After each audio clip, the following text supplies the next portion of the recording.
Welcome to the Slop Farm. Enjoy the video. In this video, I will explain how to connect QCY Bluetooth earbuds. First, make sure your earbuds are fully charged. This ensures a smooth connection. Then, open the charging case and take out both earbuds. This action usually puts them into pairing mode automatically. Next, navigate to your device's settings and enable Bluetooth. You're now ready for the next step in connecting your audio. Now that Bluetooth is active, scan for available devices. You should see QCY or a similar model name appear in the list. Simply tap on this name to begin the pairing process.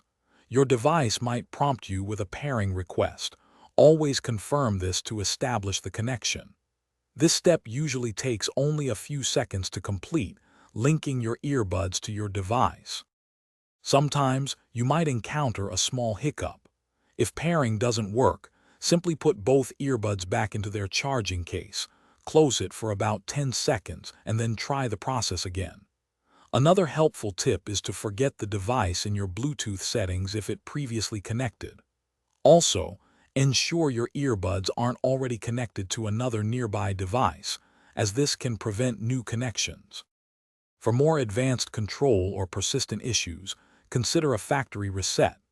With the earbuds out of the case, press and hold the touch panels on both earbuds for about 10 seconds until an indicator light flashes. Additionally, download the official QCY application for extra features, like equalizer adjustments and firmware updates. Now you're all set to enjoy your QCY earbuds with excellent sound quality and easy controls. Thanks for watching. Consider subscribing if we helped you today.